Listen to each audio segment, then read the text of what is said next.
mic check, please. Hey everybody, welcome back to the Ducks Unlimited podcast. I'm your host, Chris Jennings. I'm your host, Dr. Mike Brasher. My name is John Gordon. I'll be your host. And I'm your host, Katie Burke.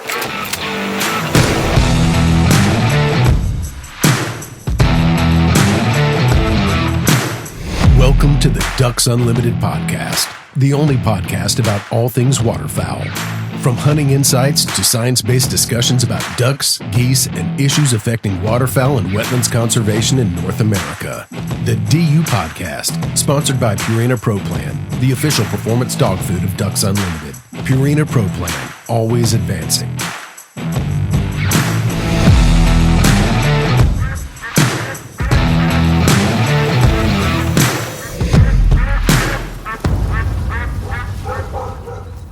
Hey everybody, welcome back to the Ducks Unlimited podcast. I am one of your co-hosts on this episode, Dr. Mike Brasher, and we have a pretty rare opportunity here. Maybe it might be less rare going forward, but I'm joined in studio by my co-host, Katie Burke. Hey Katie, how are you? Hey Mike, how are you? Doing well. And then Chris Jennings, co-host over here. How you doing, Chris? Hey Mike, don't point at me. We did a November wrap-up, or Roundup, I guess we called it, last month, just sort of an experiment to see how that went, and it seemed like people liked it. So I got a couple of comments like, yeah, enjoyed the type of snippets of information, little updates that we provide on some of the things that we've been doing, some of the things that are happening in the waterfowl conservation, waterfowl hunting, I guess, field out there, the landscape. And so we're here in December, and this was about the last day that the three of us are going to be in the office together. John Gordon, our other kind of comrade on the podcast, is out. He's been out for feels like 6 months, chasing down stories and chasing ducks and collecting video and doing all sorts of stuff. So John's not able to be with us today, but the three of us are here, and we've got a few updates for you, just telling you about some of the things that we've been doing, some of the things coming up. And I guess, Katie, I'll start with you. You weren't on the episode previously when Chris and I were together, and I think at that time you might have actually been in Easton, or I was, coming back from that. So that was sort of a trip that you went on related to podcast content, maybe also some museum stuff. Give us a bit of recap. Yeah, so I did a few things. Some episodes that will come out that'll be pretty cool. I got to randomly, even though he lives like 2 hours from us, I met up with Logan Webster of Camo Retro there, and we got an episode going out with him. I did an exhibit with him probably about 6 months ago. It's still in the museum. At the Bass Pro, the Heritage Center. And it's all like DU-sponsored camo. So what, Camo Retro? Give us the Camo rundown. Retro is, the easiest way I can describe it is like the Poshmark of camo clothing. So you can consign vintage camo clothing and buy it. Kind of on recycled there. stuff, yeah. Yes. And Logan started that, I think, when he was in college, and basically has made a career out of it, which is crazy. But we caught up with him there, got a podcast episode with him, and then just kind of enjoyed the festival. One thing that's part of the festival that I go to a lot is I go to a lot of decoy auctions, because that's where you find collectors. And I meet with collectors, get them for the podcast, or work with them on future exhibits for the museum. Just kind of different things. Just kind of more of a, I guess, a socializing sort of situation. But Guyette and Dieter auction firm has an auction this year. Well, it used to be before the festival. This year it was during the festival. So I went to the auction, went to the stuff around that to kind of talk to collectors and things like that, work on some possible exhibits for the museum, got a couple leads. So this wasn't your first rodeo, so to speak, there? It was my first time at Easton. Really? Yeah, I really enjoyed it. It kind of had Seawee vibes, if you've been to Seawee in Charleston. You got to spell that out. So Southeastern Wildlife Expo. Mm-hmm. Yeah. It has the same kind of feel as that in Charleston, except this is waterfowl only focused. It's in a very small town, unlike Charleston. Easton, Maryland is small. So it's got a much more intimate, waterfowl only, kind of old school vibe. And they have all the same things any expo would have, except they do have a lot more vintage stuff and a lot more collectors. But like, I think I ate a lot of oysters. Like everywhere That's you a went, nice there was perk. fresh Yeah. oysters. So it was cool. It was really fun. I met a lot of people. Charbroiled, raw. What's your preference? Mostly raw. Yep. I prefer raw, but Okay. they had a variety. But I don't think they really do the charbroiled thing up Do there. they not? Is that a They do. southern thing? They do steamed oysters. Yeah, and yeah. mostly it was raw with like my favorite is like raw with a minuet, like sauce on it. Oh yeah, that's the way to go. Bad idea to be talking about this stuff right now. It's late in the day. We're gonna get hungry. But yeah, it was cool. It was a cool festival. And then after, so the Eastern Shore is kind of riddled with decoy carvers, right? They're all over the place. They Is that live, sort of the hotbed? Is that like the epicenter of it is decoy carving? It is, yeah. If I kind of there's certain spots, but that is definitely a hot spot right there on the Eastern Shore of Maryland, Virginia, that little peninsula that snakes down. You have a ton of carvers that live there. And the thing that's cool about that is they're really welcoming to people to come out and visit them. They like to have people come and sit in their shops and talk to them. You don't have to be a podcast host to show up. And they're actively selling their decoys. How much of that happens? Necessarily, no. They just like to talk about what they do. They'll take, some of these guys are pretty old and been carving for a long time. They don't take that many commissions anymore. So they will sell some. They'll bring some to the festival, and they'll like I saw Pete Peterson. He walked in with 2 in his hand, and he was like, "When I leave, I won't have these." So like he just like walks around and somebody buys them. Are there But any young carvers? there are, yeah, and they're becoming more and more there's starting to be more and more of them. It's definitely an age gap. Like I would say the majority of them currently are like the older ones that are like in their 60s, 70s, 80s. And then there's a few, like I can only think of a couple that are like 40, 50. Scott Stevens. Yeah, and then there's a big jump Chris to like Nicolai. 30. Yeah. But then there's a big jump, like a 30-year jump, until there's a lot more in their like late 20s, 30s, early 30s. What's behind that? I don't know. That's a really good question. And I talked That's why to I them ask about it. I try to always bring good questions. So I try to talk to them about it. And, these guys they're modest. They don't like to say, that kind of thing. But I guess it's just interest, but they're very willing to teach people. So if you want to learn about carving, show up at these guys' shops. Yeah. So and do you they'll think teach you. Do you think the carvers that have been around for so long, or obviously you get to the point where you recognize your mortality, right? Do you think that they see the fading of that tradition, and that have they been more involved in trying to mentor people, trying to pass that on? Yes and no. Yes, if you show up and you show interest, and your interest is not, passing. Yeah. Like if they don't think that your interest is genuine, they're not going to waste their time on you. Yeah. But if they think that you are really interested and you really care and you really want to do it, then they'll help you. Because they don't want to waste their time on somebody that's just, they learn the same way. It's very much a past tradition. But I got to go to a couple guys' shops while I was there, and I interviewed them for the podcast, which those will come out. Yep. And they were cool. Like we did them in their shops, which was fun. And I wish we had video, because like we'd sit there and they'd like pull a decoy off the shelf and then tell me about it and how it happened and where it's from and where they hunted it. And so the Camo cool. Retro exhibit Yep. is at the Waterfowling Yep. Heritage Center now. Y'all can go check that out. You also, while you were there, you got a chance to go striper fishing. Went That was- striper fishing, so I did some DU Nation stuff, or John's thing, and we went striper fishing. We also went hunting, Uh-huh. but we were nervous that the hunting wasn't going to be good, Yeah. so we went striper fishing, Duck hunting, duck goose hunting, hunting. Okay. duck hunting, Yeah. and to kind of cushion that, and end up both being really good. So got saw a some good of the- striper fish and good duck hunt. I saw some of the videos from you on the boat catching striped bass. I've never done that. It looked fun though. It was super fun. Those are rockfish out there. Well, they called them stripers. Oh, they did? Yeah. Oh, man, where I lived in But Virginia, then- it was like but then rockfish. I went I'm with not John getting in Dieter. that one. I went with John Dieter though, and he's from Ohio, so Oh, maybe. yeah. Okay, there I you go. have no idea. I'll be I'm honest. pretty sure. I'll I put didn't it live out there long, but I'm pretty sure they No refer to them as idea. rockfish. The weird thing is the hunt, like I was really excited to duck hunt there because black ducks in Mississippi are like a dime a dozen, man. You never get a black duck. I was like, oh yes, we're gonna hunt on the Eastern Shore. I get to kill a black duck. I killed gadwall. That's what we No killed. way. Yeah.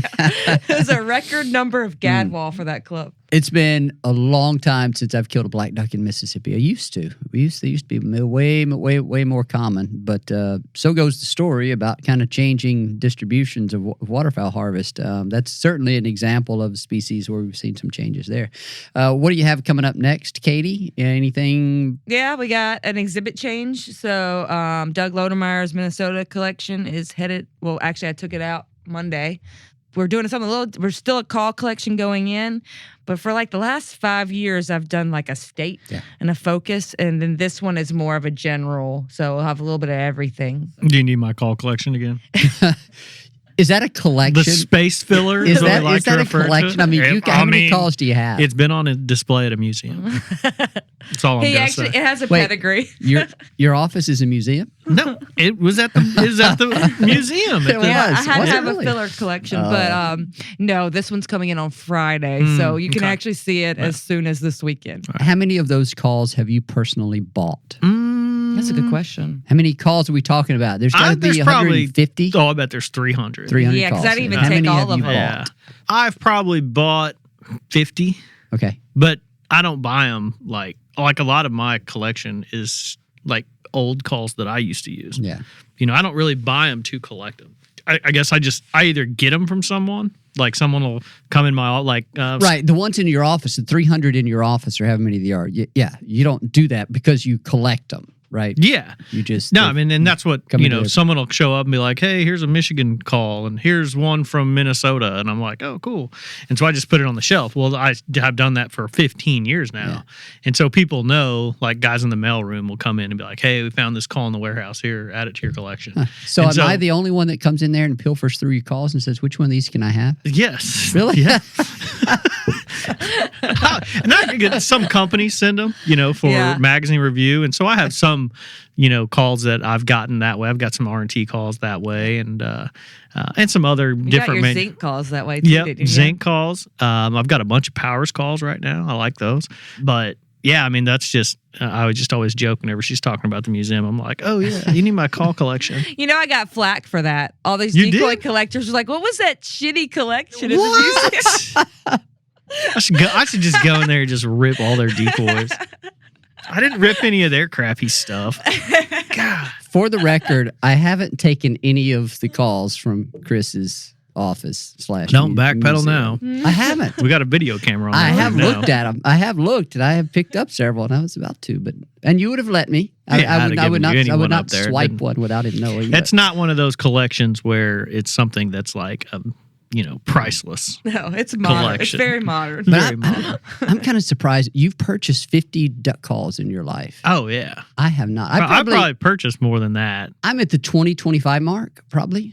I've But- purchased a big fat zero. What? I don't even call. I mean, I can call, but I never call. Yeah. I didn't learn to call till I took this job. Who is your dad, the caller? and my brother. Okay. Yeah, but you don't have to, right? No. We didn't grow up.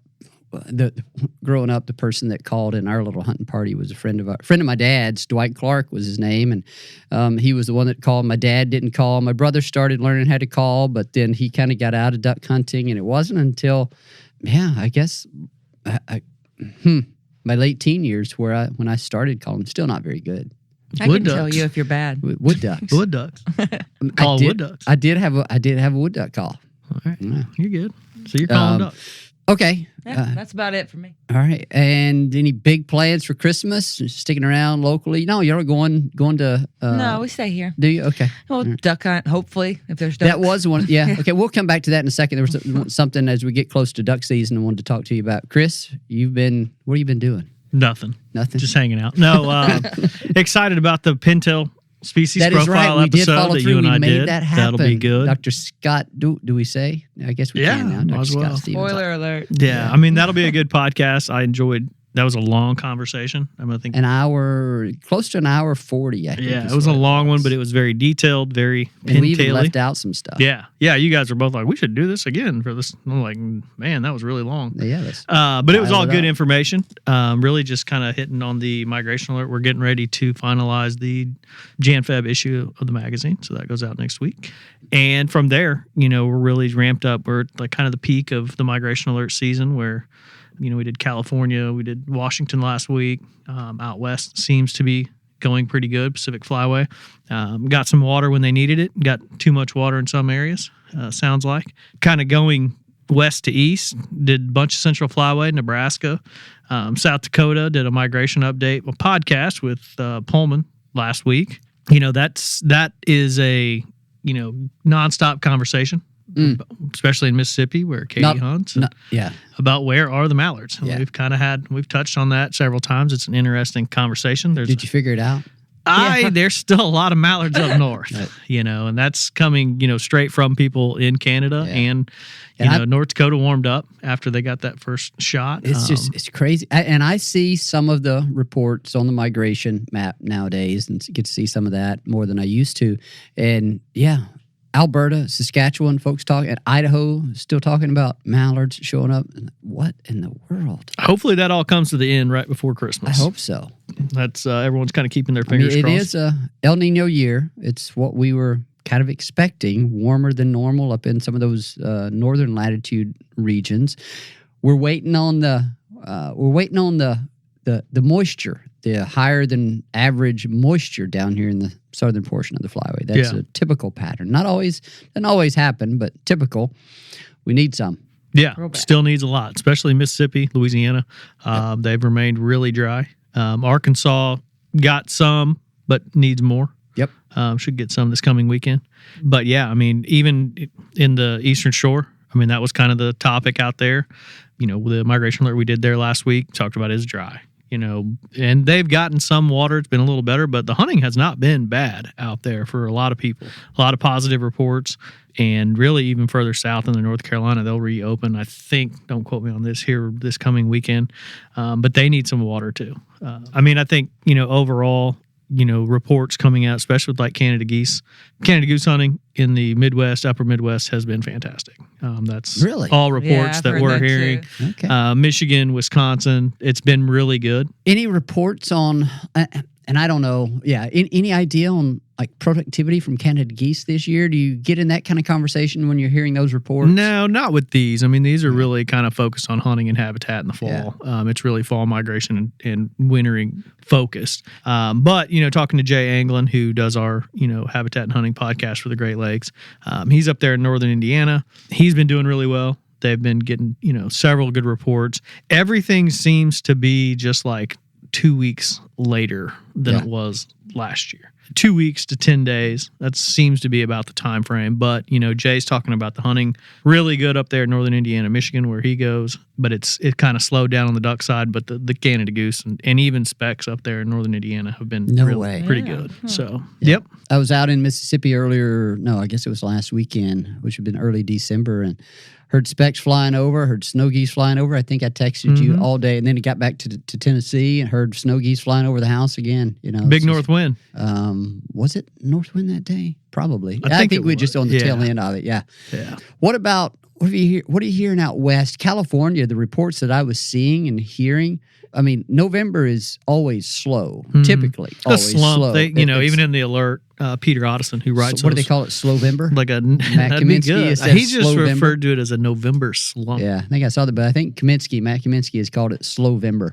Slow, but and it got slow for a lot of people, and it's kind of picked up. The alert that we had, it just mentioned that they picked up green wings in just important bird in the bag out there. Absolutely, but they picked them up in a big way just within the last week, and so I think everyone's kind of keying in on that.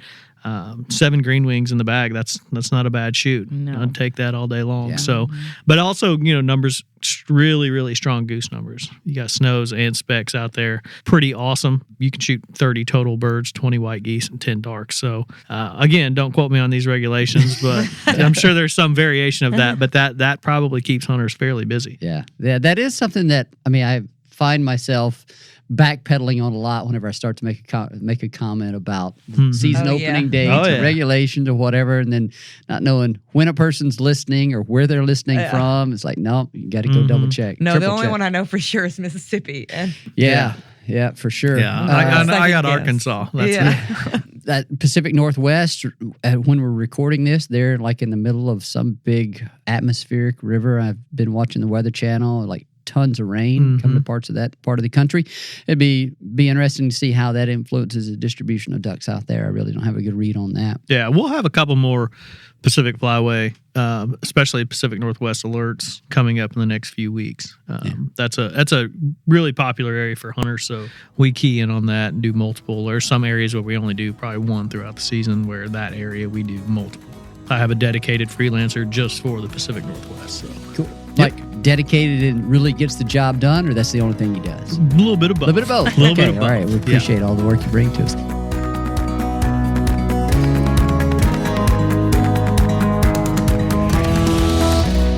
Stay tuned to the Ducks Unlimited podcast, sponsored by Purina Pro Plan, after these messages.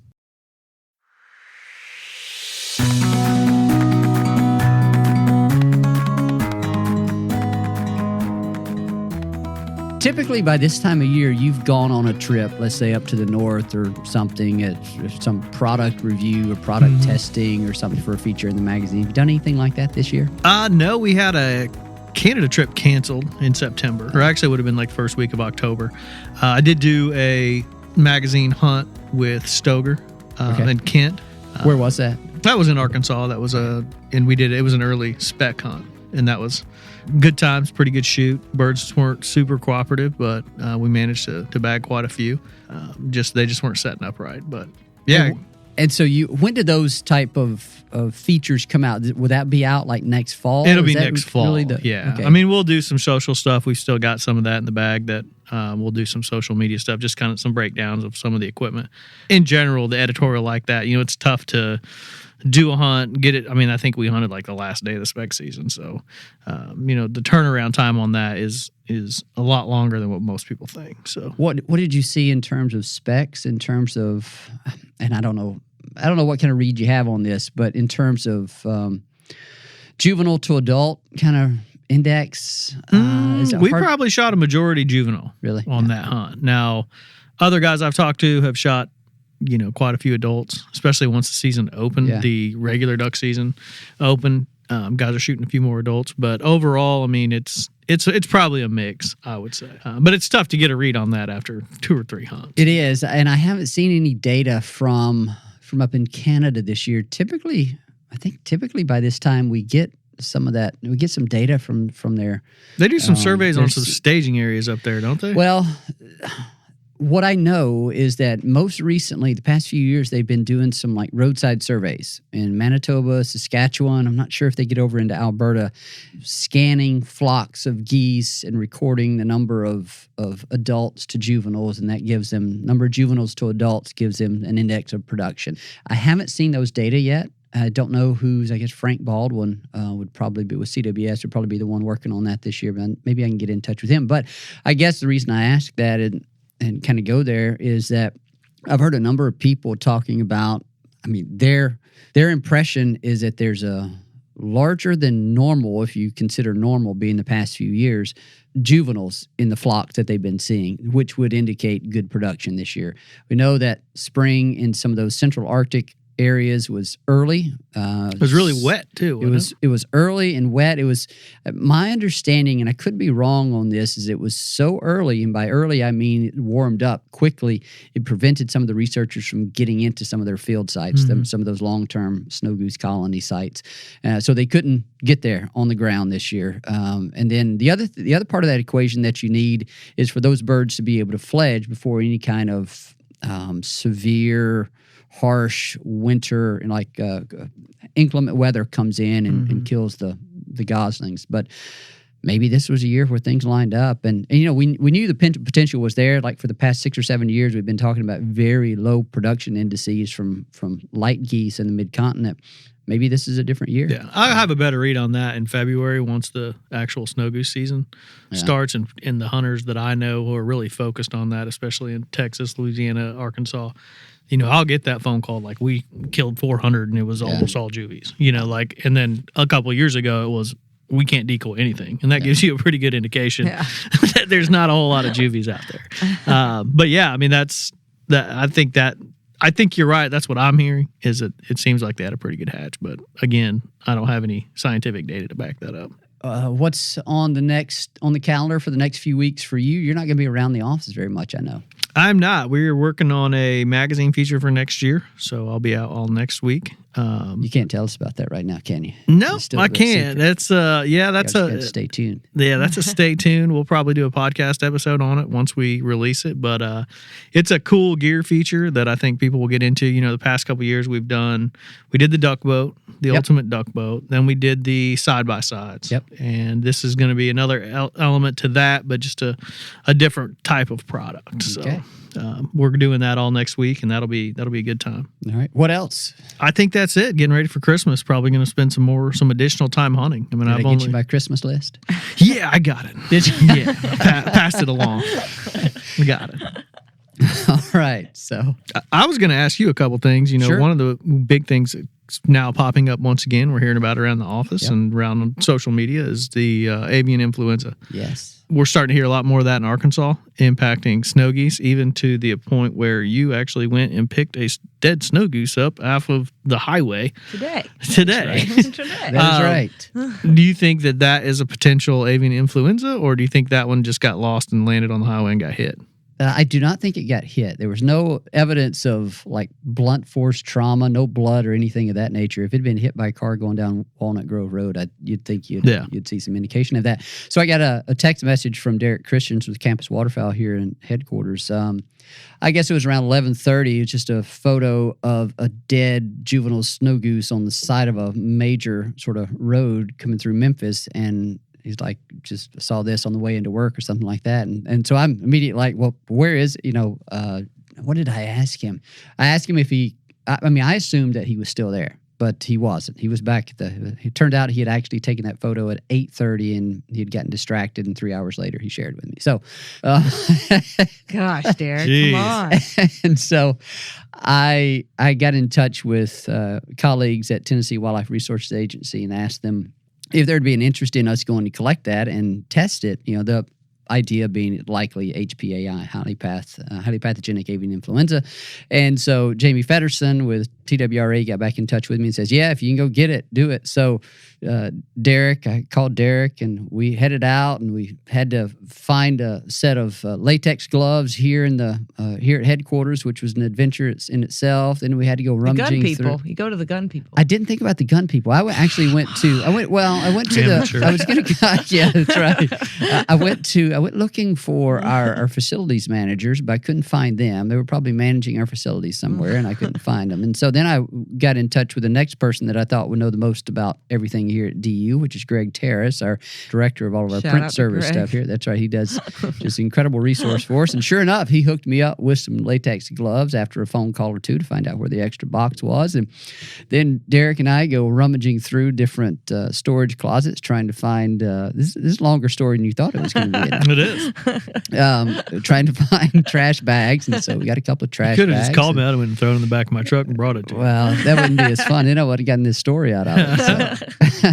And so, yeah, we head out there, and granted, 3 hours later, Derek and I both were expecting it to be smushed 6 or 7 times, but no, still there. It pulled over on the side of the road, and I run It's across. a nice shoulder there. It is. It ran across the traffic. Didn't have to dodge too much, and put it in the bag and brought it back here, and it's in a undisclosed freezer here at National Headquarters. Tagged properly, of course. Yes, of course. And awaiting further instructions from TWRA for testing. But yeah, That's awesome juvenile that you snow put goose. that in the freezer with everybody's lunch. Hey. Like people bring in their hot pockets for lunch, and you're undisclosed dead freezer. snow goose in there. Meaning he doesn't want us to know which one. Undisclosed freezer. Highly pathogenic snow Look, goose in the freezer. For all you know, we have a freezer here on campus dedicated to those kind of things. You don't even have gloves. I had gloves. Dedicated freezer. I mean, well. there is a freezer that has random taxidermy. I'm assuming that's the one you went with. I'll never say.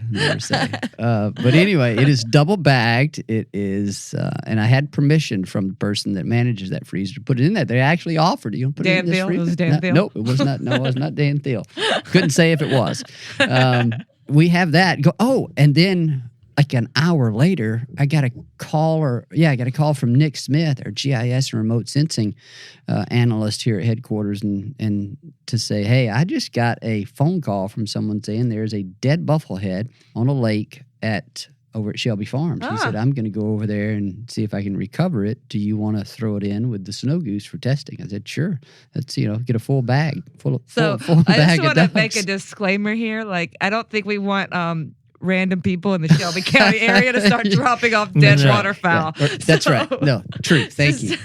Let's just go ahead and throw that out there. That is true. I get random phone calls of people wanting to know what to do with all sorts of different ducks that they encounter and feed. And I got a dead squirrel right outside my neighborhood entrance. I could bring that in, Mike.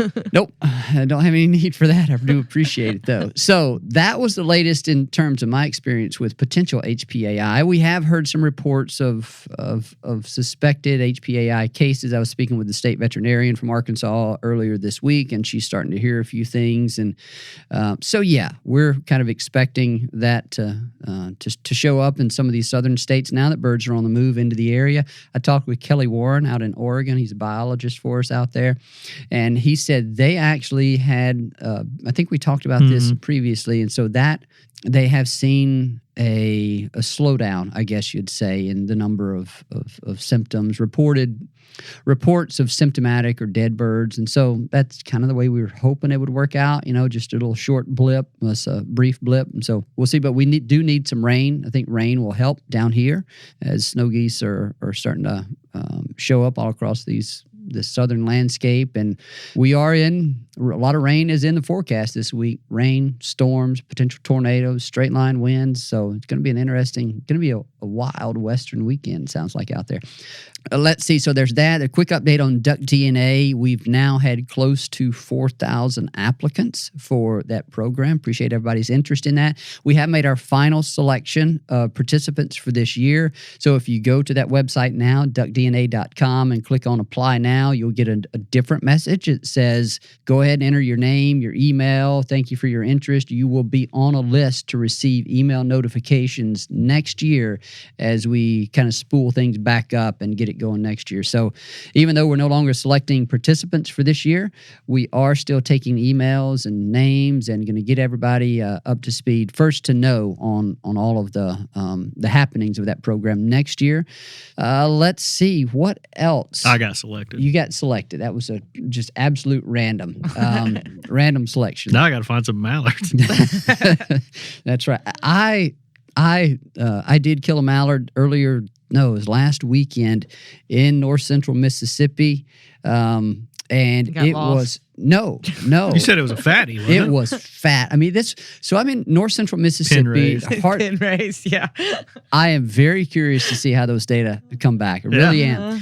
My guess is that it's some local mallard. I mean, I don't know what local means in that highly. I mean, in that very It's the one that hangs landscape. out in my pool every summer. It made its way could down. be missing from somebody's big? backyard right now.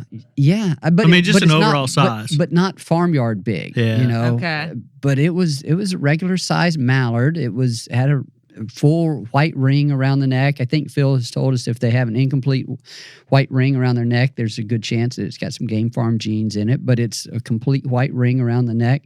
I came in as a single. Shortly after that, had another 5 or 6 birds fly around. We didn't even have decoys out because really we went there to deer hunt. And so it was one of those cases where I'd also was prepared for duck hunting and deer hunting. And so we went and sat in this little edge of the field where no decoys, just about the only water around and very isolated landscape, mostly wood ducks there. And this lone drake comes in and just sits right down, or was about to sit right down, didn't give him the final chance to sit down.